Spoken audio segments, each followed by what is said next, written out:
Wala nang maraming paligoy-ligoy pa, diretso sa punto na. Maiksi lang ang komentaryo, pero diretso sa punto. Maraming kuro-kuro, may tiwali, may totoo. Dito, sa puntong diretso tayo. Punto, diretso. So mga kabunyog, mga kababayan, ano bang aasahan natin? Ano bang mangyayari dito sa impeachment na ito ni Sara Duterte? Mga kabunyog, itong impeachment na ito, simula pa lang ngayong araw. Sa nilabas na advisory ng Justice Committee, 3 araw daw na sunod-sunod.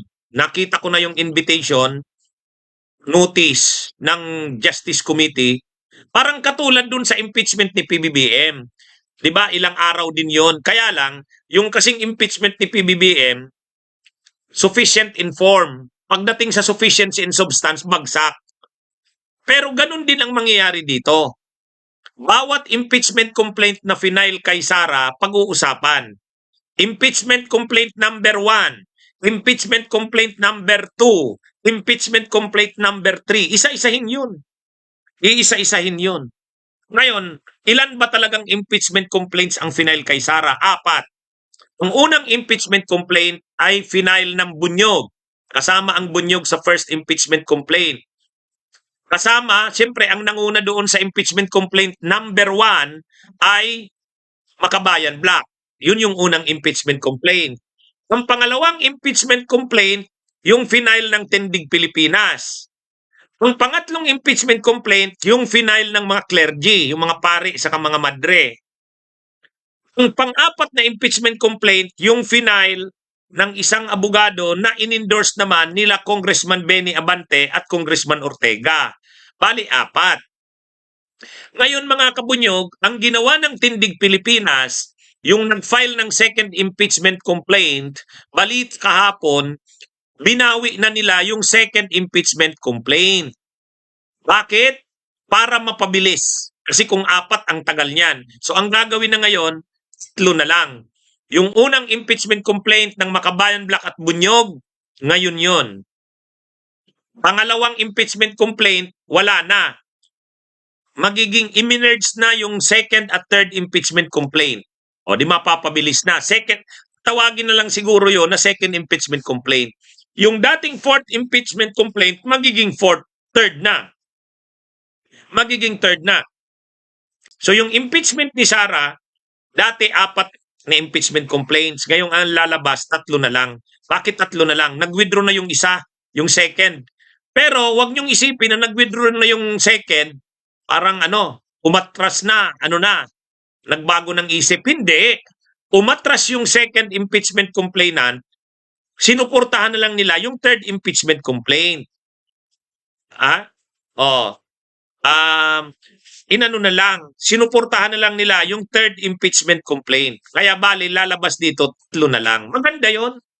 Maganda yon kasi actually, yung second impeachment complaint talaga, sa third impeachment complaint, isang grupo lang halos yun eh. Yung grupo nila Leila de Lima yan. Kaya di ba yung second impeachment complaint, nag-endorse nun si Leila de Lima. Yung third impeachment complaint, nag-endorse din nun si Leila de Lima na naman. O tama lang yon. Isa na lang. Kasi ang mangyayari niyan, i-defend ni Leila de Lima yung second impeachment complaint, i-defend niya na naman yung third impeachment complaint. Isa lang naman siya na endorser, pareho nung second at third, pagsamahin na lang. O tama, para mas mapabilis. Okay? Kaya ito mga kabunyog, mga kababayan, itong impeachment ngayon ni Sara, ano naman tayo? Itabi na muna natin yung kay Duterte, yung kay Digong, ICC. Dito naman tayo kay Sara.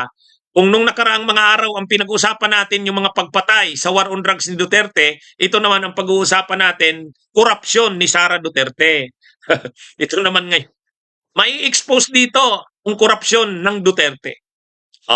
Kaya kaliwat kanan na yan, mga kabunyog, mga kababayan.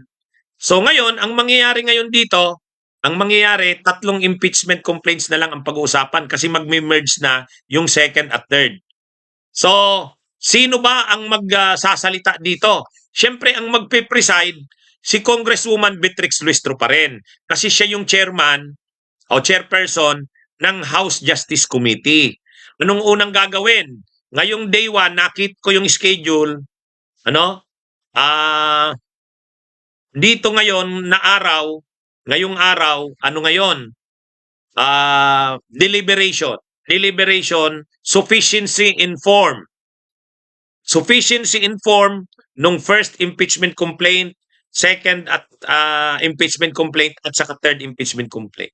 Pag pumasa yan sa sufficiency in form, bukas naman sufficiency in substance. Ayan bukas. Pag hindi pa rin natapos bukas, third day. Sa tingin ko within third day tapos yan. Paano ngayon kung ma-determine na may sufficiency in form in substance? Magpo-proceed na ngayon sa tatawagin na si Madriaga.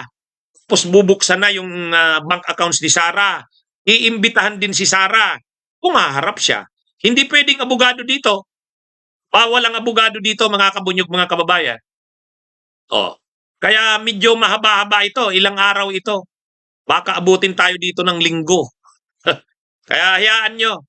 Ang importante dito, mga kabunyog, mga kababayan, sumusulong na, lumalarga na itong impeachment ni Sara Duterte. Ano ba ang mga grounds? Ano ba ang mga grounds sa impeachment ni Sara? Yung dati pa rin, confidential funds, corruption, bribery. Yung alin yung bribery doon? Ang bribery, di ba, sinuhulan niya yung mga officials ng DepEd. Ano yan Nag-attend sa pagdinig ng Kamara yung mga officials ng DepEd. Yung mga officials ng DepEd na binigyan ng pera. Ano yon? Bribery yon. Tapos yung pagbabanta niya na mayroon siyang kinuha na mag-a-assassinate sa presidente, First Lady, kay dating Speaker yon, isa pa yon. Ngayon, may mga dagdag pang bago. Ano yung mga dagdag na bago na grounds? Yung kay Madriaga, bago yon. At saka yung sa bank accounts ni Sara, bago na naman yon. Kaya, ito mga kabunyog, mga kababayan, magiging talaga ito? Noong kasing impeachment ni Sara noong nakaraang taon, hindi dumaan sa ganyan, mga kabunyog. Nung nakaraang impeachment ni Sara, hindi dumaan sa ganitong process. Bakit hindi dumaan sa ganitong process? Paliwanag kasi dyan, ang impeachment kasi, dalawang process yan. Ang unang process ng impeachment, dalawang modes o paraan. Ang unang paraan ng impeachment, yung tulad nito na dumadaan sa Justice Committee. Mahaba-haba ang proseso ito. Ang ikalawang mode o paraan ng impeachment, yung fast track mode. Ang fast track mode, kapag may more than one-thirds na kongresista na sumusuporta sa impeachment, hindi na dadaan sa Justice Committee. Diretso na sa Senate. Yan yung ginawa noong nakaraan. Ang problema, sabi ng Korte Suprema, unconstitutional, invalid. Kaya ang ginawa ngayon, hindi na ganon. Yun sana yung mas mabilis. Actually, gusto nyo, mabilis na Ang problema, yung ginawa noong last year, mabilis yun kasi mayroon namang suporta na ng mga kongresista, fast track mode. Ang problema nga, yun yung diniklara ng Korte Suprema na unconstitutional daw. Bakit? Dapat daw binigyan ng due process si Sara Duterte. Dapat daw binigyan ng pagkakataon na idepensa ang sarili niya. Ang sabi naman ng mga doon ang sabi noon ng House of Representatives, magdidepensa ang presidente doon na sa trial. Fast mode ito fast track mode ito anyway, para wala ng problema, gamitin na lang natin yung matagal na mode, yung dumadaan sa Justice Committee. Kaya ngayon, ang ginamit na kay Sara, yung yung first mode, which is dadaan sa Justice Committee. So ngayon, may hearing na. May hearing na ito. Dadaan na sa hearing sa Justice Committee. Medyo matatagalan. Siguro aabutin ito ng baka mga 1 week or 2 weeks. Pero anyway, kahit naman matagalan, ang importante, tuloy ang impeachment. Sabi ng Korte Suprema, minadali nyo yung naunang impeachment, fast track ang ginamit nyo Dapat, dinaan nyo, binigyan nyo ng due process si Sara. Sa totoo lang, Yun na nga yung sinasabi ng ng mga nagko-comment noon sa Korte Suprema. Bakit naman ang Korte Suprema sasabihin nila na binilisan yung impeachment ni Sara noon, hindi binigyan si Sara ng due process, kaya nga fast track mode eh. Oh, nakalagay naman yun sa Constitution eh. Kung mayroon na rin namang suporta ng more than one-third, fast track mode na yan, diretso na sa Senate. Ay kaya lang, Korte Suprema, sabi ng Korte Suprema, hindi. Kahit pa anong mode yan, dapat may due process. Okay, wag na nating gamitin yung fast track mode. Dito na tayo sa slow mode. Kaya dadaan ngayon sa Justice Committee. Sa isang banda, maganda rin ito. Sa isang banda, maganda rin ito. Bakit maganda? Unang-una, wala nang masasabi ang Korte Suprema. O ano pang masasabi ng Korte Suprema na due process kay Sara? Idadaan na nga sa Justice Committee. Pangalawa, maganda rin ito dahil sa Justice Committee pa lang makikita na yung mga ebidensya kay Sara. O, yung kay Madriaga, yung bank accounts ni Sara, makikita na dito. O, kaya okay din yan. O sige gusto nyo ng slow mode. Gusto nyo talaga. O sige, mahuhubaran na dito. Mahuhubaran na dito si Sara Duterte sa Justice Committee pa lang. O, unlike dati, yung fast mode nun, yung fast track mode, walang hindi pinatawag si Sara nun. Kasi, fast track mode yun eh. O anyway, wag na nating pagdiskusyonan yan. Basta, ang ginagamit na ngayon is slow mode. Anong ibig sabihin? Matagal-tagal to. Pero, okay lang yan. Para walang masabi ang Korte Suprema.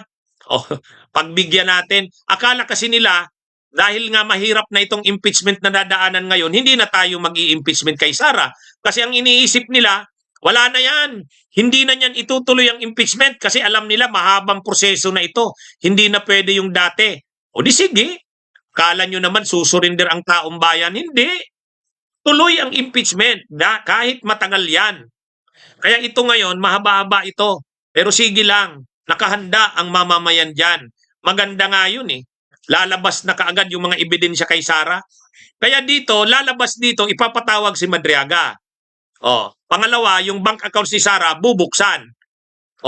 Pag nabuksan yung bank accounts ni Sara, pinatawag si Madriaga, anong mangyayari? Ipapatawag si Sara. A-attend kaya si Sara? Hindi naman pwedeng abogado, nilinaw na yan ni Congresswoman Beatrix Listro. Ano yan mga kabunyog? Hindi pwedeng abogado ang mag-represent kay Sara.